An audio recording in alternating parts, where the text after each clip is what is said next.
Hey everyone, welcome back to A Life of KG. Today I talk about one of my favourite subjects, employment, self-employment, business models, and I have Sarah from T&B on the show joining me with this subject because I know she's very passionate about it too. And we have a really, really good conversation. So if you're a salon owner or if you're in the beauty space, then this episode is definitely for you. Also, if you want to grow your business in the training space, then definitely watch what we have to talk about towards the end of the episode because you might be interested. Without further ado, here she is. Sarah, welcome back to the Life of KG. How are you? I'm really well, thank you, Katie. Really excited to be chatting to you. We've both been on such a journey the last two years, so Oh it's really God. great to be around people like you that have shared that journey with me. Definitely, because when you've been on the podcast before, so those that are maybe new listeners to us or haven't gone like all that way back, I think it was like 2, 3, it was definitely longer than 2 years ago that you I was, know. because Well, I've I had think, my apprentices from you 2 years in April. yeah, So it's probably more like 2.5. I think we were talking sort of like more or less at the beginning of COVID, and then yeah, it just grew, didn't it? And then obviously then we went back, and then it was like things have changed massively for salon owners compared even from when I had my salon, which I will tell you now that I only rent space in my salon now. I decided after COVID that I had to make a decision and focus on one thing, and I decided to focus on my training academy. really. Yeah, yeah, only because when I think I experienced exactly the same things a lot of salon owners experienced. People came back. A lot of people that worked for me at that time in my salon had probably built their own businesses Mhm. over COVID, which they were being paid, weren't they? And then they were also able to do stuff. I'm not saying that all of them did, but I think there was definitely an element of that. Do you know what I mean? So, like, Mhm. I think we had out of the five I had when they came back, I lost three more or less straight away and two within probably about 3 months. So it was a big wake up call for me. Do you know what I mean? And I had to make a decision. Do I build a salon back up again? Because I think whenever you're building a business, you have to put that initial effort into it. Yeah. Or do I focus on my training centre, which is what I've as is there's a much more scalability in my training business than there was in my salons. Mhm. So for me, it was just and because of my age, because I am 58. I wasn't then, by the way. 56, but I'm 58 now, and I think like the way that I look at my businesses is very different to what I maybe was looking when in my 30s.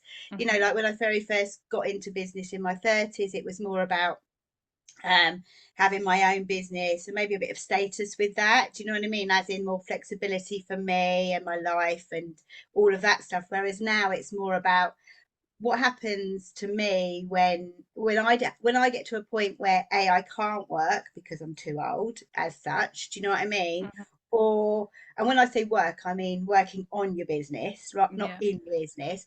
And also um like I never saw myself as being somebody to completely retire. I think I would have been bored, and I know I would be bored because I love business. That's my thing.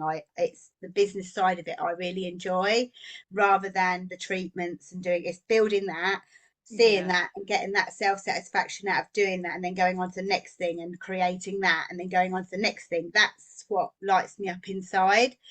So I think not having that forthright in my mind that at the end of this, what does that look like? Do you know what I mean? What Mhm. what do I want out of this for myself? And I think COVID was a time for me where I had to reflect on that. And like I said before we just started this, I think the hardest I've ever worked was through COVID because I had to step back into my business where all my staff were furloughed. And there was only four of us left out of 15 at that point. Mm. And so that salon owners know, it wasn't just my salon I lost loads of people. I lost a load of people from my training academy as well because their lifestyle had changed. Do you know what I mean? I think they made lots of decisions that they wanted a different type of life. Some of them went off and started their own businesses in the industry. So I taught them to do that. So that's what they did. Do you know what I Mhm. mean? So like which was a good thing. I've seen some of those girls. I mean, one of the girls in my salon, she's got her own salon now, and one of my training team actually went and trained how to do hair extensions, and she works within that salon now. So, Okay. there's some satisfaction out of that I've seen that. Some people, I think that might scare, because I think we always worry about losing people, but I think I sort of get in my head that I just teach people to become business owners. Do you know what I mean? I think Not that's every definitely it, isn't it? You've got to get in your mind, regardless of where you're at in the salon business and when you're employing, one day these people might go off, and that's hurtful at first in like that type of frame of mind that you're in as a salon owner. But actually, when it happens time and time again, and as you get more mature in business, I'd say, when you've been yeah in business for a longer time, it's like, actually, I've given these girls the opportunity to be able to do that. Without my help, they maybe have not have done that, and then that gives you more peace when people go off and do their own thing. yeah, totally. And so for me, it was more about, so I sort of looked at, when I started my training academy, it was, I knew that from my salons. So how do I make money out of this? That's how I thought, was, so how, if I'm going to give them all these skills, I need to be compensated somewhere for this. Does that make sense? So like my expertise now, I believe, is teaching other salon owners to open their own training arms with our, and at the end of it, I'm looking at, they're going to go off and have their own training centers. Do you know what I mean? But with our support, if you get what I mean. So like for me, that's been the end journey, if you get what I mean. And because I know that's going to happen, because Yeah. you know as well as you do, when you teach somebody lashes, that you're teaching them a skill which can make them a lot of money, okay, long term wise, and there's nothing wrong with that. But you've been able to, open little franchises, so that, because initially when you start up, there's so many costs and so many risks with doing anything like that, and it's so time consuming. So like for you, you've helped people do that, which is brilliant, because it's your way. You're still making money out of that, which is, there's nothing wrong with that, and I think people need to get over that. Do you know what I mean? Like, there's Agree. a massive, I think for salon owners, more often than that, I think sometimes the mindset around money needs to shift or to change. Do you know what I mean? As in that there's nothing wrong for making money out of teaching somebody something, because that's what we do, all of us. That's what makes the world go round. If you have an apprentice, you're giving them skills for them to go out and make money out of this. And you need to be really proud of that, because when you see someone being successful, it makes you feel really good inside. And not everyone's going to be very nice about that. Yeah. Do you know what I mean? But that's more their problem, not yours. And I think that's one of the things with salons, especially salon owners. And I mean, I'm probably more engaging with older salon owners now, because they're coming to the end of that journey. Do you know what I mean? I mean, I didn't Yeah, get makes into sense. my business at 38, so I was an old salon owner when I started. But I think there's very much a shift of, when you get to 50 and you're still doing treatments, or 45, your mind starts changing. Well, this isn't going to last forever. And like we just said earlier on, and I said about my sister-in-law, she's coming to the end of her job, which, she's got a very well paid job, had a lovely lifestyle. She's going to pick up a nice pension of 100 grand. She's paid off her mortgage, but that mortgage that money's in her house. So it's not fine. So for her to carry on with her lifestyle that she has now, she's going to have to do something. Yeah. Do you know what I mean? Because at 50 years old or 58 years old, you're not old anymore. Do you know what I mean? You're not in a retirement home. Like, that's more 80. Do you know what I'm saying? If you keep yourself fit and you go out and you have a good social life, that's not old. And to actually then think, I've got probably another good 30 years in my life, I don't want to now go back to what I was doing at 16 when I had no money. Do you know what I mean? So like for me, it's been COVID sort of was a very big time for me to look at what I wanted to do with what I was doing. And I think anyone that starts in business, you need to think of the end in mind. Do you know? And I a lot think of that's people, one thing that people in our industry just don't do, because they're so in no, with it now. And majority, not everyone, but in that younger generation, or 30s, 40s, where they're still thinking, well, I've got loads of years left of work. But actually, we do always have to think, why are you in business anyway? The end Totally. goal is either normally to sell it, which isn't in anyone's minds. And I'm like, No, you have to be building your business to make it sellable. Otherwise, what is the bloody point? Or yeah. hand it down to a child who wants it. I'm praying my little girl's going to want my business one day, and then she will have it. If not, it's sellable, and that will be Yeah. another pension pot for me.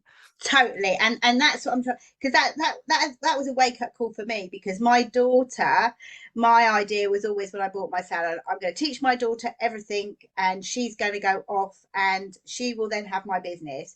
Well, she then ended up leaving me when I think she had her first child, Betsy, and then she went back and worked for me part-time.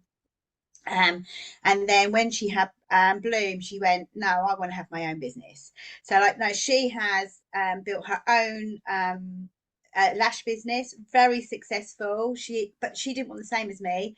She only wants to work 3 days a week. She doesn't want to her husband's got a very successful business, but she runs that side for him. Do you see what I mean? So she doesn't want my business. And it was really funny. We went to London yesterday and we were chatting, and I said, what do what do you actually really want now? Because both her girls now, she's got a 7-year-old and she's got a 4-year-old.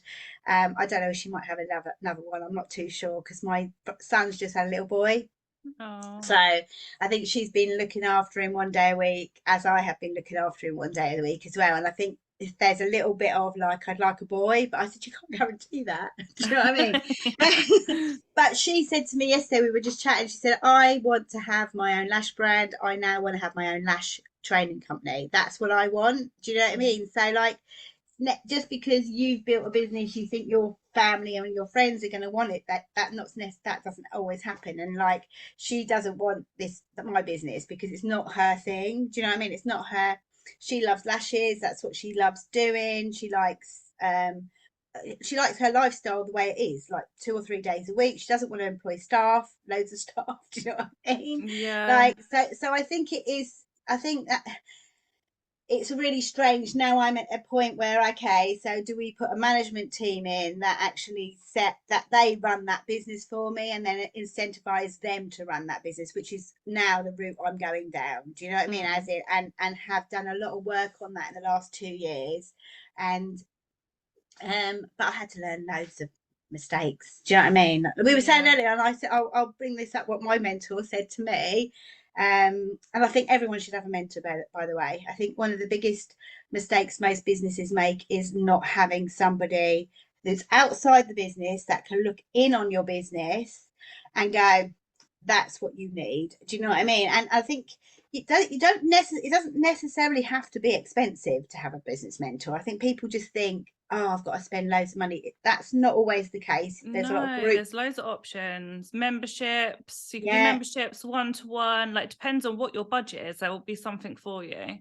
absolutely. And I think, and then that person that you really relate to, and you know, one of the things that people say to me, and I expect it's the same with you, Katie, you know, like, when you build businesses, people will get into business because of you, if you see what I'm saying. So like, they will go with the brand that they like. We buy from brands. We buy, that is the brand I want to be associated with, or that person is who I want to be associated with. And I think a lot of salon owners get scared, okay, of training people within their own businesses, because they think that they're going to go and take all their staff. Do you know what I mean? As in all their people. Well, there is an element of that. There will be some that will go, but because your brand is out there, as long as you've branded it properly, which I do believe that just a self-employed salon, if you're going to do that, do rented. That's, I just look at my salon as being rentals, that they pay me a monthly rent that covers the bills that when I'm not using those rooms. That's how the way I look at it. It's just an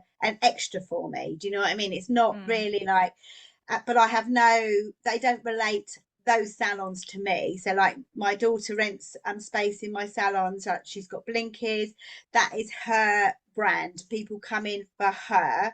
Like Indra has her, just a few examples. Indra has her brows. People come in for her. So your hairdresser has her brand.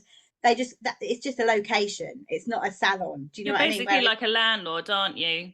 That's how it is when you're renting space. You're a landlord. They can then come in and do whatever they wish within their part of that business, running their own space. And I think if you are a salon owner, that's how you've got to think. And I think if you've got a self-employed salon, when you go to sell that salon, then they will it's not sellable. And I'll give you examples of exactly that. Because one of my plans is to buy commercial property to put the academies in, whereas we'll teach the salon owners how to do that, and then we'll put them in, they'll rent from us. Do you see what I mean? But it'll be like it should be. And an example of where it's that I have so many people come to me. So like I did a lot of property training last year to find out how to do that. And I've had because people know that I'm in the salon business, I've had a lot of people come to me and say to me, Sarah, I want to sell my salon. Do you know anybody that wants to buy my salon? And the first thing I ask them for is their accounts. And then I want to see their CRM system. I also want to see who their staff is, who their organised staff are. And the amount of times when I have had salons come to me and they've said stupid figures like, 100 grand for my salon. And I go, okay, so what are you actually selling? And what they're selling is there's no CRM system. So there's no data. There's no customer list. There's no nothing. Oh, well, they all come in for me. Well, you're leaving. Do you know? Yeah. So like, what am I buying? Do you know what I mean? I'm buying a load of beds and very more often than not when I've looked, they're probably things I would have to replace anyway. So that's not sellable. Do you know what I mean? It's not something I would buy. And when I look at their management accounts, it's their self-employed earnings and everybody around them basically that you can't count them. And I think people don't take your businesses seriously until that's the case, because there's nothing to buy. Do you know? No, I've had a lot of the salons that I work with, or even therapists that are solo that want to go in and buy a salon. They've sent me, they've gone, oh, this salon's up for sale, and I'll be like, send me all the details. And it's exactly the same. People are asking for ridiculous money for their salons, and then the girls are showing me everything. And it's like, one, there's not even accounts. It's not like a limited company or anything. And then everyone within them is self-employed, and I'm like, but they could all go tomorrow. Then where's the business gone? So you can only make a business sellable if you have an employed team. If you want to be a self-employed team, then it's not a sellable business. And as long as you're okay with that, then great. That's fine. Yeah. And I think there are some people, like there are some salon owners that get in because they just want to have a salon where they can do their treatments or their services. Does that make sense? But they want to share the rent basically. So I think that's perfectly fine to do that. But just make sure when you're going to do that you have got all those systems in place so that it doesn't look like disguised employment. Because as well as I do, I think I was talking to a salon owner the other week, and I think there's something like, and she's done a lot of stuff on this. And I think in the last year there's been like 20 cases that have been taken to court, and it's always the salon owner who is the one that comes out the loser. So I think it's something that you need to be aware of. But if you learn how to employ properly and you have some kind of mentor to help you do that, I think that's a really good thing. And I don't do mentoring for salon owners. That's not what I do. I do mentoring for training people that want to be training academies. Do you know what I mean? That's what I do. But I don't think that, when I speak to salon owners, and I know that you do mentoring and coaching and you've got a great program, do you find that people don't really fully understand that?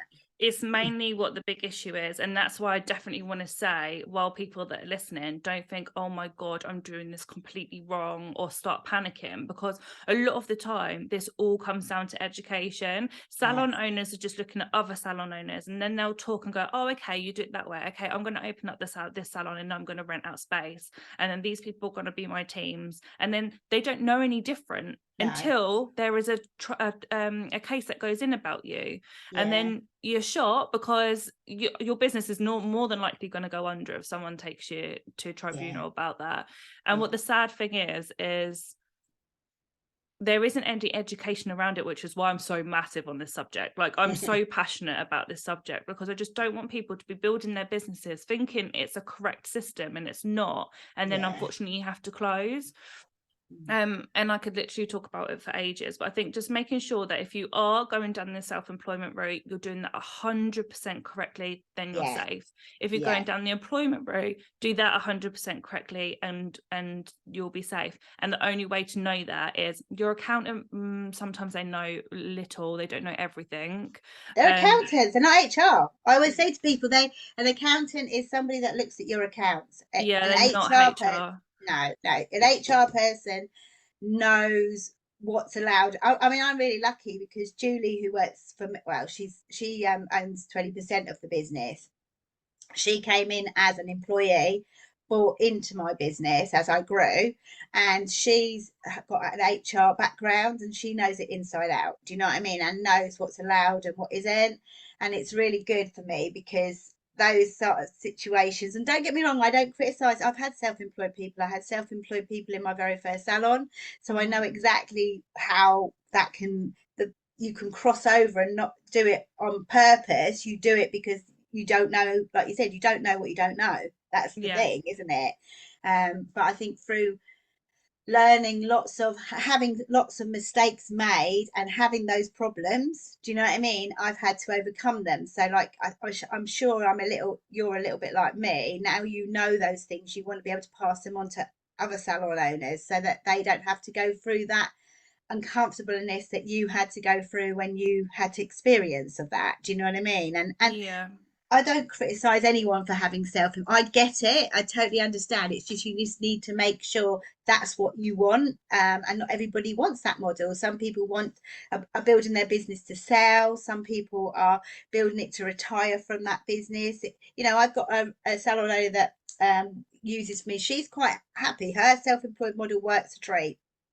And she has apprentices from us, but she uses those apprentices as like the engine. They're the training for her, and they don't necessarily go and work in her salon afterwards. More often than not, they go off to pastures new. Do you know what I mean? They're just in there as part of her engine for her self-employed salon. Do you know what And I I mean? think that's what's also important to say is, don't look at what everyone else is doing around you. Like, everyone is in business for their own reason. I'm actually doing training on this soon, about what the whole reason of why you're even starting a business. Because some people might want that employed model, some people might want that self-employed model, some people might not want that at all and want to just work for themselves 2 days a week at home. Some people want to build, some people don't. Like, don't look at everyone else, because everyone's situations are so different, and there isn't a right or wrong on what model you want to do. It's having your vision, isn't it, Katie? Actually, right from the beginning, knowing, I always call it your money pot. Know what type of income you want to earn out of this. Is it a passive income? Is it an income that you want to have coming in for the rest of your life? Is it, but not have to do a lot of work, do the work up front and then retire from it? Is it something that, I've spoken to salon owners who absolutely love hair, love beauty, can't think of anything else they'd like to do in their life, love that interaction with their clients, but maybe only want to do it 2 or 3 days a week. Do you know what I'm saying? They don't want to do it full time. And that's that. My daughter's a prime example of that, one of those people that is like, well, actually, at this point in time, I just want to have this income coming in that I can do around my kids and I can enjoy my life, but I don't want to have the responsibility of any children in my, do you know what I mean? Any children, any adults in my life, other adults. I might do that in 4 years' time, but at this point in time, that's what I want. So that's where I'm at. And I think that's what your vision changes all the time. Do you know what I mean? I mean, I can say this from a 58-year-old woman's point of view. What I wanted in my 20s, what I wanted in my 30s, what I wanted in my 40s, and what I want in my 50s are completely different. And that's why you need to revisit that on a regular basis. But like you said, if you build your business with the end in mind, as in I'm building this to sell it, okay, then you can put them systems and processes in so it doesn't come as a big hit. And to give you an example of where that went wrong for me, with the training academy, I never had that vision. I never really had that clear vision of what I mean, it all came as an accident. Do you know what I mean? I got into business in my salon to retire from my salon, which is what I did. But then when I got into my training academy, it was like, okay, oh, I'm just going to earn loads of money out of this. And then it got to a point where we went into lockdown, and that income was more or less changed overnight. Do you know what I mean? And then I built up this digital following of people that were following me, where I was sharing my thoughts and how I felt about stuff. And then all of a sudden we reopened, and I had all these new apprentices that from all over the country, which actually initially was my thing. I used to think, if I can do this, I can show other people to do it, but I didn't know how to do it. Do you know what I mean? But now, so I had to do it backwards. Do you know what I mean? So it's like, okay, now I've got to write my business plan. What am I trying to achieve out of this? And it's probably taken me a good 18 months to actually know what that looks like. Do you know what I mean? As in what it properly looks like. But I had to go through those 2 years of lessons to what it didn't want it to look like, if you get what I mean. And I think for us going online, I found that very difficult. And online is great, don't get me wrong, and I think there needs to be an element of online, but I also think there needs to be face to face as well. Do you know what I mean? There needs to be a combination, especially in our industry, because we are very, very what's the word, communicative people, aren't we love to be around other people, and you need that support of other salon owners and other people within those groups to be able to move you to the next level. And I think everyone's so very different, and I think if you've got a vision of what you want to achieve, so like for me, like I've got my vision board in my office, which is right in front of me, and I know my financial goals, what they are, and that doesn't mean money brings you happiness. What I mean is that you can be earning 100 grand a year and be really unhappy. Do you know what I mean? Yeah. Because you're working all the time and you never see your kids and you never see your family. You can be earning 60 grand a year and have a really balanced life. So it just depends what those goals are. Some people, I mean, I went somewhere, nothing to do with salons, it was to do with property, and there was a guy sitting next to us, and my mentor said to him, what income do you want to have? And he said, I want to be earning 100 grand a month. And they said, okay, so what does that look like for you? As in, why? Do you know what I mean? Well, I do. But money's not gonna, money won't drive you. It's what the outcome of that. So like, for instance, I've got a picture of a house that I still want to build. That's my dream home. I've got pictures of my kids, because I want to, for me, it's holidaying all over the world with them, actually physically taking them with me on holiday. It isn't just me going. I want to be able to let them experience that. So they're the things that drive me when business gets really tough, which my mentor said to me, the bigger the business grows, the bigger the problems grow. Do you know what I mean? 100%. And it's true. True. So, do you know what I mean? So I don't think that fear should stop you building a business. I think, if you love creating stuff and and I think from our industry, we are creators. We're very much like visionaries and stuff. And I think this is why we struggle so much with business, because I don't always think an entrepreneur is a manager. I know I'm not. I know I'm definitely not a manager. It's not my strength, but I've had to learn things to be able to do it. But now I have a team that are much better managers than me. Do you know what I mean? They're the ones that will put all the systems and processes in. They'll be the ones that run the team. Whereas I just found it very difficult, because my vision was so big. Do you know what I mean? It was like, well, why are you not the same as me? Yeah, they do say that. They do say that you can't be a manager and an entrepreneur. Like, it's two completely different roles. Totally. And I think once you realize that, and then all you do is look for the team that can do that for you, and that's learning how to recruit correctly, how to test, have had those systems in place, so and that saying, what is it, recruit slowly, fire quickly, is one of the biggest things. And I often find when I'm teaching salon owners who have apprentices from us, their biggest thing when they're disappointed on is when their apprentices don't work out. And I go, it's probably because you recruited the wrong person and you didn't really know what their vision was right from the beginning. Do you know what I mean? Because unless you know what that is, and people have lobotomies, they come and tell you all what you want to. People train to have interviews. You know, within 4 weeks, you know the attitudes of, there's red flags coming up, and I think you can make, if you can make decisions very quickly. And I think that the biggest mistake I have made is not making those decisions quickly enough. And that's always caused more work for my team. And I watched my team do exactly the same mistakes as what I did, if you know what I mean. So like mine was the same. I used to really struggle with that. I'd be like, oh, just give them more chances, or no, it'll work out, or no, you can't let someone out of a job. And that is definitely one of my biggest mistakes over the year. Now I'm very brutal. I've changed a lot. If someone's not right, they need to go. But in the past, I would keep people for years just out of, I'm being loyal, but it's not that. You've got to be in business. Totally. And I think that's one of the things that I have found over and over and over again.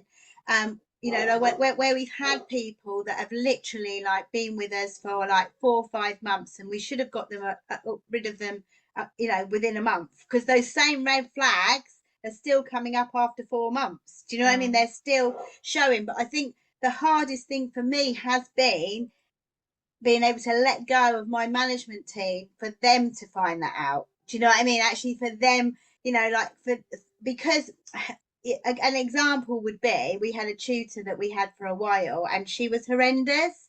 And I'm not joking. She was one of those people that was, when I say horrendous, she wasn't horrendous. That was our fault. It was nothing to do with her at all. When the person who took her on, which it wasn't me, somebody else took her on, they were looking to replace themselves in that role.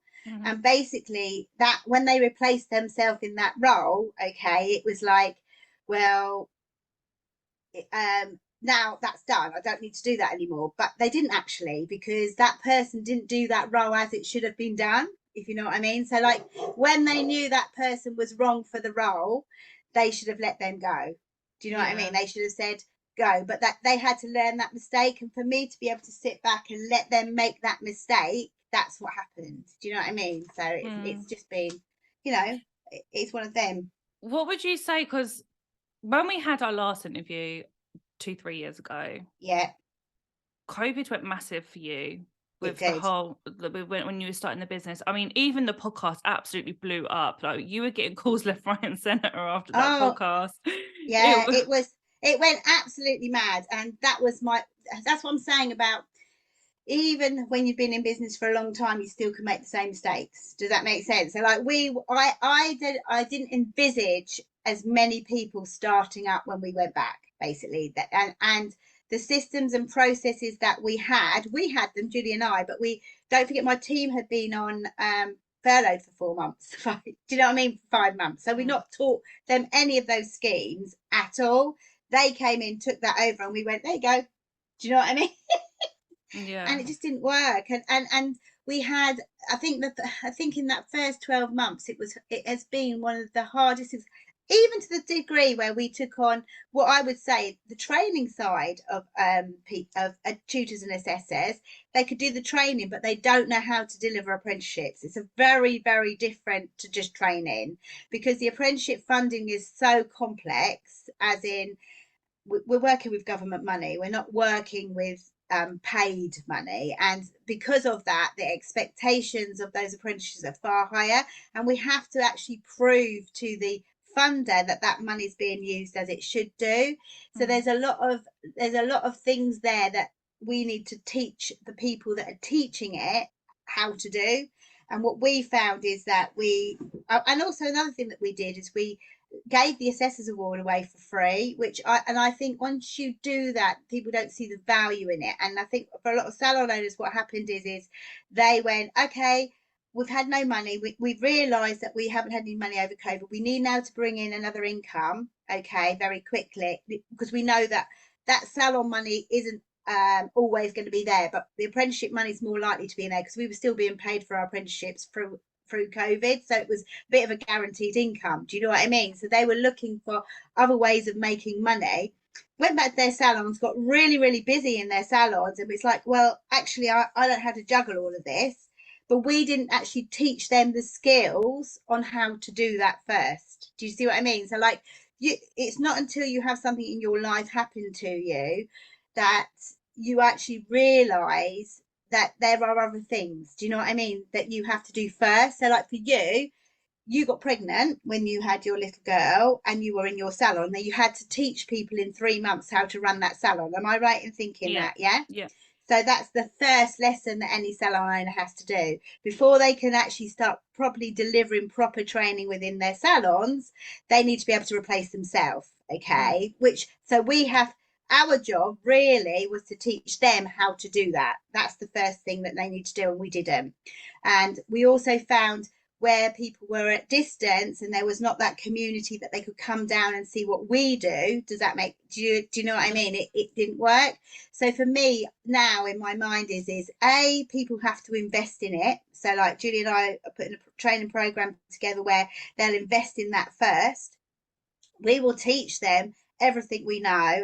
And the other thing that I've also learned is that you have to deliver it as the person first, because we're the experts. It's myself and Julie are the experts in this. I know exactly how to do that. So build that program first, then teach other people how to build that, to deliver that program. And once you've got that in place, and that's probably our biggest mistake is we tried to literally like go, well, we know how to do it, but these people don't actually know how to do it.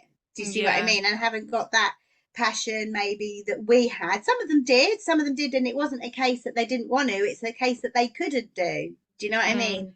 So that was the problem. So yeah. A couple of things from that then. One, do you think that the company grew too fast for you to be able to catch up with? Yeah, totally. I think one of the things that you need to do is you need to have a clear 12-month, 3-month. Well, we actually have now a 3-year plan. So we have a strategic plan for the academy. I know what financial goals I want to reach at each point. We even have like a very, very structured out. So at this point, we need to employ somebody.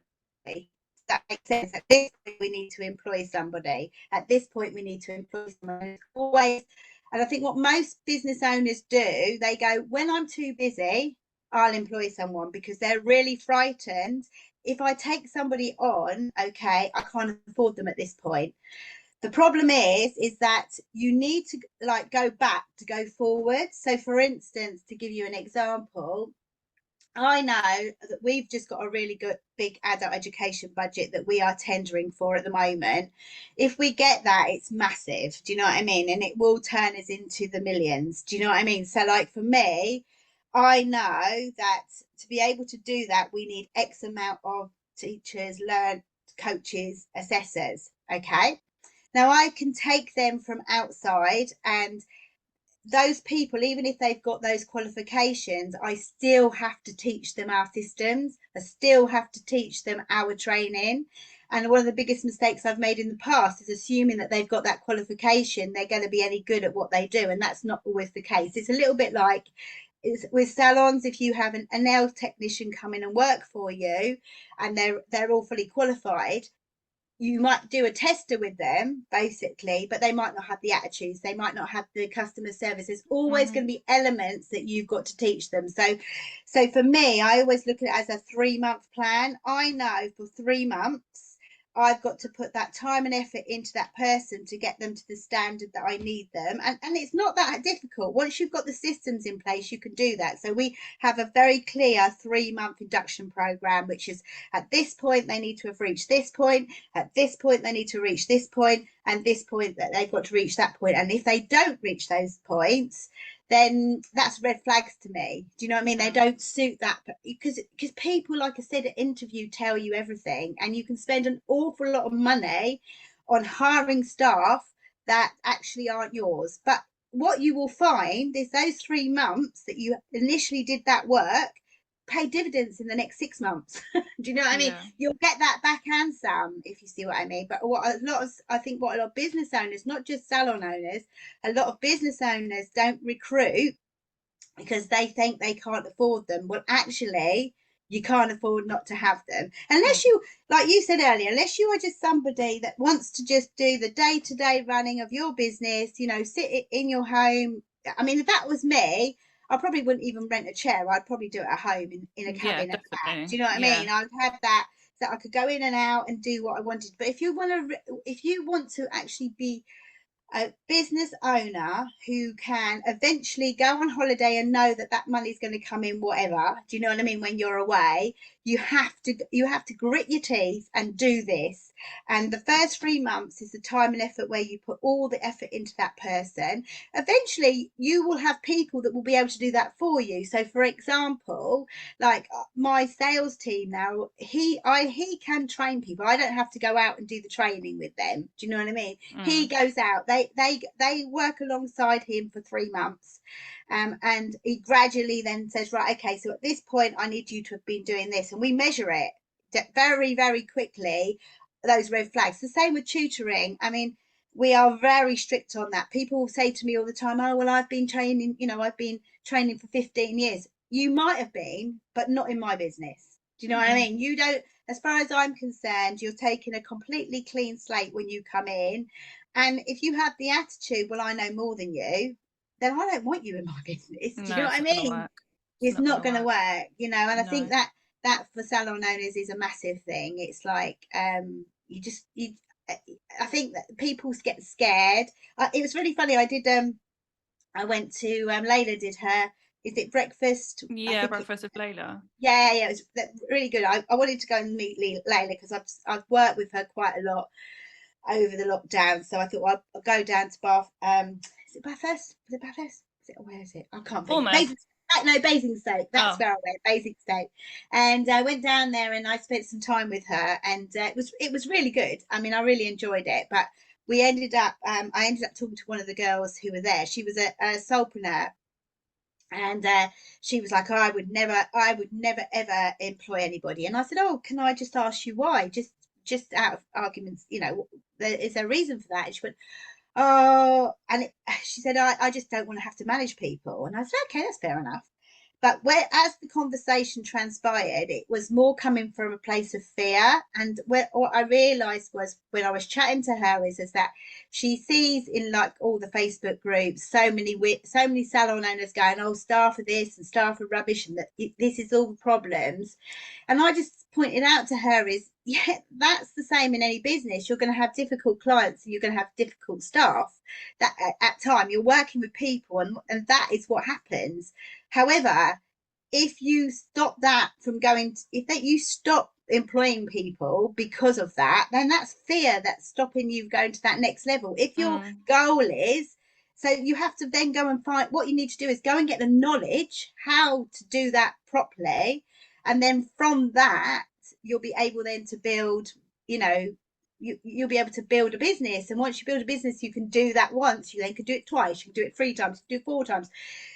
That's fine, do you know what I mean? But if you're just somebody that wants to work in your business, and let's be honest, Katie, salon owners have to do everything, and they're not trained to do everything. You know, they're trained, more often than not, they're trained as a hairstylist. They don't know how to do social media, they don't know how to do processes and systems, they don't know how to manage people, there's so many elements. You've got marketing, you've got sales, you've got HR, you've got compliance, do you know what I mean, like legal things and stuff like that. Then you've got to be the visionary, you've got to be like the person that's looking, you know, businesses change all the time, and examples of that is what was COVID before COVID is completely different. We're different beauty and hair businesses, so you have to be evolving all the time. So you need, you know, in all those roles. Even Julie and I, what we did when we went back is we went and got a business mentor, and we paid a lot of money for that business mentor, but he was one of the best people I've ever worked with. He had built up big banks. I'm not saying to people that they've got to do this, but my vision for my business is that big, so I've got to go to those people that can give me that. So if your vision is that, you need to go, people have done it before you that know how to do it, you know. Definitely. And then he just like literally showed us that, I think it was in total 8 roles in the business. When we broke it down, normally about 6 roles in the salon business, do you know what I mean? And all those roles have got to be filled by somebody, and at that time it was being filled by Julie and myself, and we were half and half in those roles, do you know what I mean? So like he said, build those roles, know what you want there in those roles, he said, and then from there you put the processes and systems so that you can then replace yourself in those roles. And if there's a role that you particularly like, so for me, I love marketing and doing things like this. That's what lights me up inside. Do you know what I mean? Helping other people. But I also like training. I really enjoy putting my business training, as in what I've done to build my funded academies. Do you know what I mean? I like teaching people them. But the first thing that all salon owners have got to do is learn how they can replace themselves within that business 1 or 2 days a week. It doesn't have to be, 7 days, 5 days a week. It can be just once a week, basically, to get that time back to work on their business. And that's the first step. And I think that's what I found really difficult when I started telling people about training, because a training, even if you're going to deliver a training academy, you need 1 full day a week that you can deliver that training academy. And the idea is once you've done that, because what we wanted was to be able to, which we've now put a plan in place to be able to do that, is that we could give that funding back to salon owners in some kind of payment. Do you see what I mean? For delivering that training. But we wanted that to be like, it has to be as a training academy. It can't just be one-on-one. Do you know what I mean? Because it's just not financially viable for us. The time and effort we have to put into one person just doesn't work. So if we can do it, if they're training 20, 30 people in their area, then it works for us. Do you know what I mean? Because they've become a satellite centre of ours as such, under our umbrella and our guidance and our support, but they're earning money out of it. And that was always my dream at the beginning. Do you know what I mean? My very first training academy, I think the first year I had 9 students, the second year I had 20. Do you know what I mean? So it's very much like, and not all apprentices, to be honest. I mean, like, we've got other funding pots that we use now as well. So there's so many things that I learned from that. I learned, the 2 lessons I learned was, unless the salon owner is taught how to retire off the floor, they're not going to be able to do it's another job, isn't it? Yeah, definitely. Do you know what I mean? And and we all go back to what we feel used to. Do you know what I mean? We're more comfortable. So if it's something that they're uncomfortable with, they go, I don't want to do that. Do you know what I mean? So I think the first thing I'm doing with anybody is we're doing it for an application process, and we're also finding out what their vision is right from the beginning. And if it is just, I just want to build a business, that's absolutely fine. You can do that for using the apprenticeships, but you need to know that you need to spend time training those people, and that time needs to be put aside, and we need to teach you how to teach, because teaching, coaching and assessing are all very different skills. Do you know what I mean? You need to know all 3 to be successful, but also then you need to also know how to run a business. Do you know what I mean? Because if you can't do those 4 things, you'll never be able to build that training team, because you're always going to be pulled back somewhere else. So I suppose it just depends what your vision is as a person. And like you said, not everyone is going to have that vision. People, don't want to do that. Yeah. And it also, just to go back on what you said, when in the beginning you was giving away the free what course was it that you was giving away? It was the assessors course. The free assessors course. And I just wanted to say, because when you're investing in yourself, people get scared, but they don't understand how powerful it is. If you get something for free, you think, I'll do that tomorrow gets busy, I'll do that the next day, that next day gets busy, you end up not doing it, or you're not invested in it. But when you're paying for something, hold my hands up, I've just paid multi 6 figures for my coach. I am showing up to every single thing she does. I ain't missing nothing. Katie, that was the biggest lesson for me. I mean, we were like, same as you, a lot of money I've invested in coaching, and for both. Like I've had property coaching where I've spent it. I was talking to Lisa Johnson, Lisa Johnson, who does the one-to-one to many, and we were chatting, and I went to EMC and she was there, and I ended up being on the same table eating with her and stuff. And she's actually one of the masterminds I'm in, so I'm very lucky to be able to get to chat to her. And she's a phenomenal person, by the way. It's a big shout out for her. She's my coach. She's brilliant. Lisa, honestly, she is. You are. She's brilliant. Okay.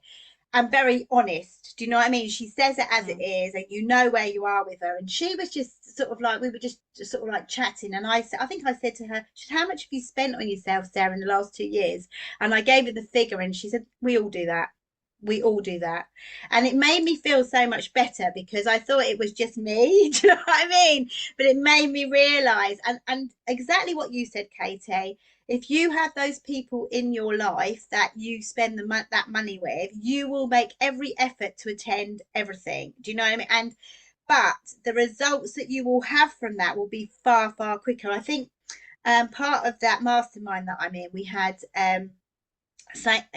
Stephen Bartlett's content person come and talk, and Phil, I think it's Phil Andrews, and he's built he does gyms, so he teaches gym owners or gym people or single gyms to make so much money out of what they do very, very quickly. And he came and did a whole presentation on it, very similar to what Lisa does really, but where she like teaches people very, very well at the beginning how to get to where they need to go. And so like for her and for them, well, from all the content I got from that and just listening to what they were saying, those people, I sat in that room and I looked around, and you know, they're not cheap stuff. We've invested a lot of money in those things. Do you know what I mean?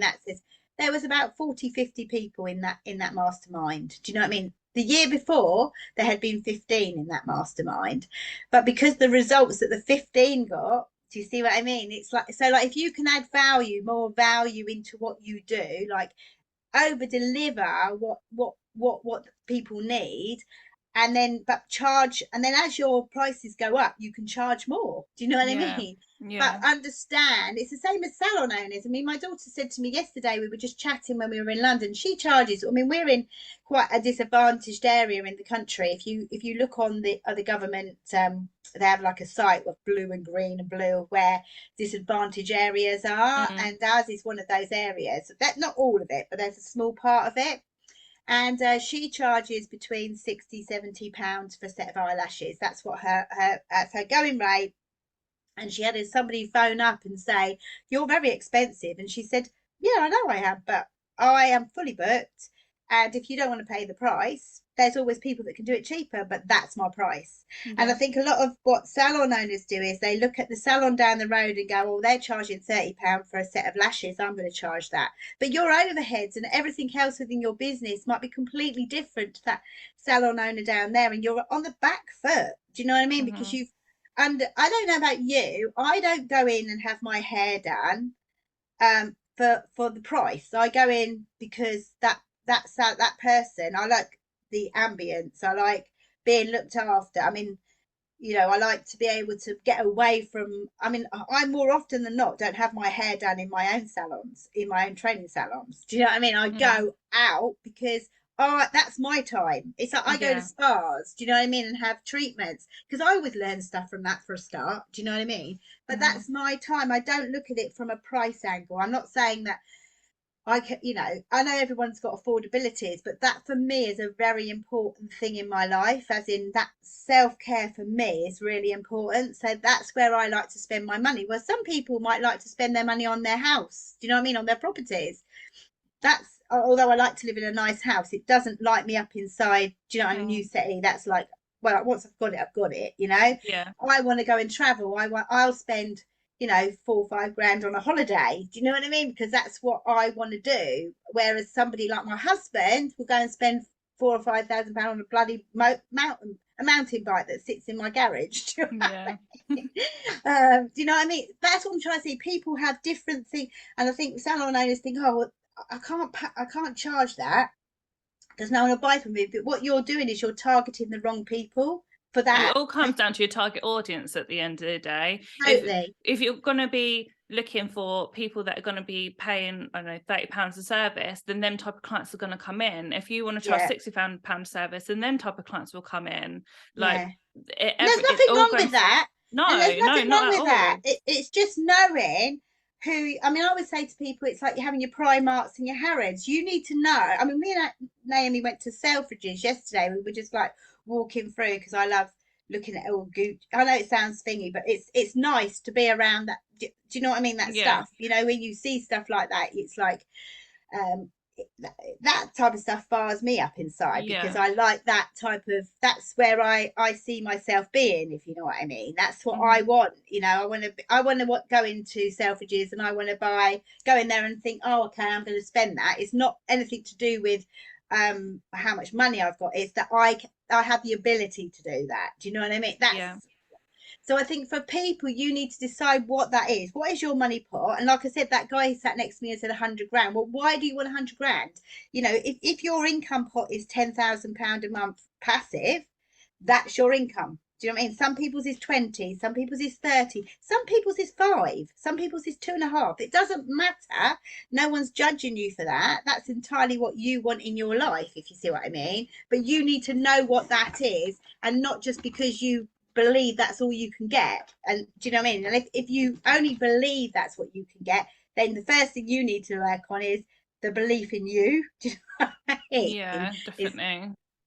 Definitely. so And then just before we sign off then, because we've had such a good episode, I think we could we talk always all do, don't day. we? Yeah. I know currently at the moment you're looking for salons and academies that want Yeah. government funding. How does that Yeah. work so then people can reach out? Okay, so this year we're going to have a small select few, so it's from application only. Okay, we're going to do quite a before they can actually. So it's going to be basically 6. We're going to have 6 mentoring sessions for Julie and I, and they are face to face. So if you're up north, you're going to have to travel, okay, down to do those. So it's something you need to bear in mind. We're also going to then do monthly coaching sessions with those people. Mhm. Part of that is they can access our coach assessing and AET qualification if they haven't already had it. And that may, if they're a limited company, can be funded. So that's one of the things, okay, that they can bear in mind.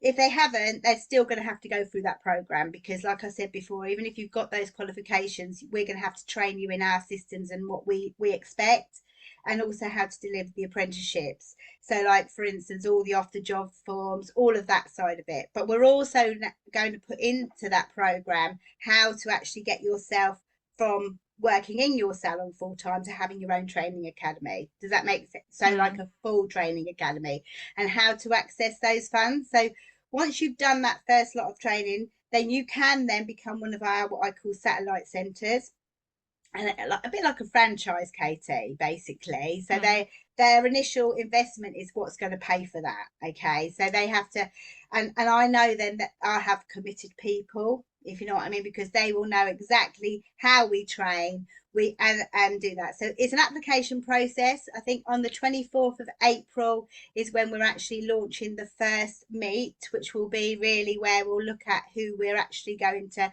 draw down and actually work with those people. So it's initial visionary thing, etc. If they decide that's not what they want to do, there is another part to it, which is the coach assessing. So maybe you're just a salon owner that just wants to be able to teach your own people within your salon. We've now just launched and there's different. It doesn't all have to be done for an apprenticeship. We've just gone for a bid for the Assessors Award, and we're going to add the AET in there as well, the award in education, because I think they go hand in hand. I think you can't do one with the other, but we're also going to put the coaching element in as well, because I think it's important that you're able to coach. It's fine at the beginning, but I think at the end you need to know how to do that effectively to get them buying into their qualification. Does that make sense? And also you're going to be able to, from that, we're going to teach you those business systems that you've got to put in place to be able to enable that to do it. And that includes the marketing, how you market for students, how you sell when you finally do get them. But you'll have all our systems and be part of our portal going forward. So you'll have access to all our resources. So you haven't got to go buy all those resources. And for that, once you've gone through that program successfully, okay, and it has to be successfully, so you committed right from the beginning. And we have an initial deposit that you pay, and then you can spread the payments over the 12 months if you decide to do that. Then you will have access to our funding, and we give you a percentage of that funding per student. And so most people probably earn, if they're going to have 20 students, do you know what I mean, a month, they probably can earn about 20 to 30,000 pounds additional income. I mean, and when I say additional income, that is income, not with overheads, do you know what I mean, because they've already got their salons. So it's a good start. If they then want to go further, we may look at some point putting in how we tender for big government contracts, which is what a lot of people want to do. It's very difficult to get tenders and you need to know how to write them. So like Julie and we write our tenders ourselves. So like at the moment we've got I think it takes us 2 weeks from start to finish. That's both of us working on it. So like when I finish this call, I'll be going on there and how you do that, because it is an art in itself, and you can outsource those things, but you never get people that understand your business. Do you see what I mean? So you need to be able to do those things. So it's literally a start. You could just be a coach assessor and do it that way. You could actually have your own training arm. So that's probably more we're looking for. We're looking really for people that want to actually have that, so that they can have, like, you know, they can actually have students coming into them from other salons in their area, and we'll teach them step by step on how to do that. And then the third year could be going on to learning tendering and stuff like that, not to have their own tenders and get on their own on the rota. I mean, that the whole idea of it is more or less what I've done with my salons, as in teaching them, but doing it through like training and stuff like that. So where can people get in touch if they're interested in this? Okay, so they can get in touch by ringing 01303 256 305. So that will be and asking to speak to Anne, and she will send them an application form out for them. Okay, so that's what we're doing at the moment. We'll probably know by the end of April who we're going to invite. Okay, so do that quite quickly.